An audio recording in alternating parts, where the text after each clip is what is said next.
Satu ialah dari segi kita nak ikut bukti, kan?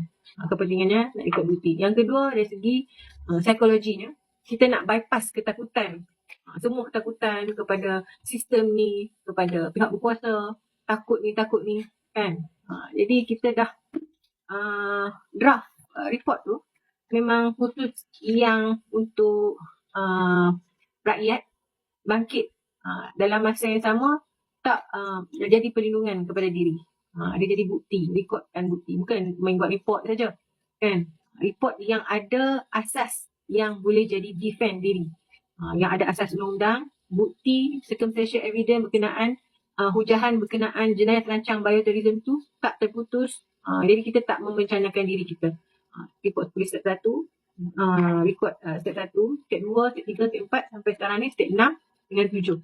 So ada asas perundangan. So kita nak bypass minda kita yang takut semua ni. Bila start je buat, so dah melepasi dah daripada kita bergantung orang tolong buat kat kita, tolong